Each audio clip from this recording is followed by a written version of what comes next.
ভারত ও আফগানিস্তানের মধ্যেকার টি-20 সিরিজের প্রস্তুতি নিয়ে ব্যস্ত দুই দলই। এই লক্ষ্য ভারতের জন্য সহজ হতে পারত, কিন্তু বিশ্বকাপে আফগানিস্তান যেভাবে পারফর্ম করেছে তারপর ভারত কখনোই আফগানিস্তানকে হালকাভাবে নিতে চাইবে না। একদিকে বিরাট কোহলি এবং অন্যদিকে রোহিত শর্মার টি-20তে ফেরায় ভক্তরা বেশ উচ্ছ্বসিত। অন্যদিকে ভারতীয় দলের জন্য নতুন এক প্রতিবন্ধকতা তৈরি হয়েছে। এই সমস্যা অবশ্য বছরখানেক আগেও দেখা গিয়েছিল। ভারতের জন্য 4 নম্বর ব্যাটিং পজিশন আবারও সমস্যার হয়ে দাঁড়িয়েছে। আফগানিস্তানের বিপক্ষে সিরিজের জন্য শ্রেয়াস আইয়ারকে দলে নেওয়া হয়নি। অন্যদিকে সূর্যকুমার যাদবও চোটের কারণে ছিটকে গিয়েছেন, তাই 4 নম্বরে কে ব্যাট করতে আসবেন সেই নিয়েই জল্পনা তৈরি হয়েছে।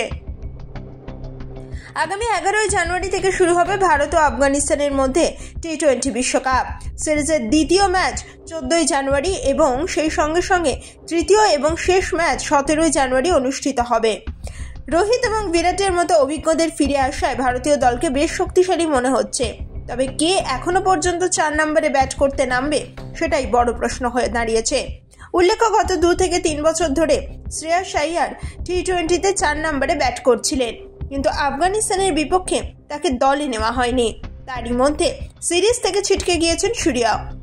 এমন পরিস্থিতিতে ভারতীয় দলে 4 নম্বরে কোনো অভিজ্ঞ খেলোয়াড় নেই। ভারতের অধিনায়ক রোহিত শর্মা 4 নম্বরে ব্যাট করার জন্য তিলক ভার্মাকে দায়িত্ব দিতে পারেন। এছাড়া জিতেশ শর্মাকেও এই পজিশনে ব্যাট করতে পাঠানো হতে পারে। একই সঙ্গে সঞ্জু স্যামসনও যদি প্রথম একাদশে জায়গা পান তাহলে তাকেও এই পজিশনে পাঠানো যেতে পারে। এই পরিস্থিতিতে ভারতীয় দলের জন্য 4 নম্বর পজিশন আবারও সমস্যার কারণ হয়ে দাঁড়িয়েছে। Bureau report, Kolkata 24/7.in।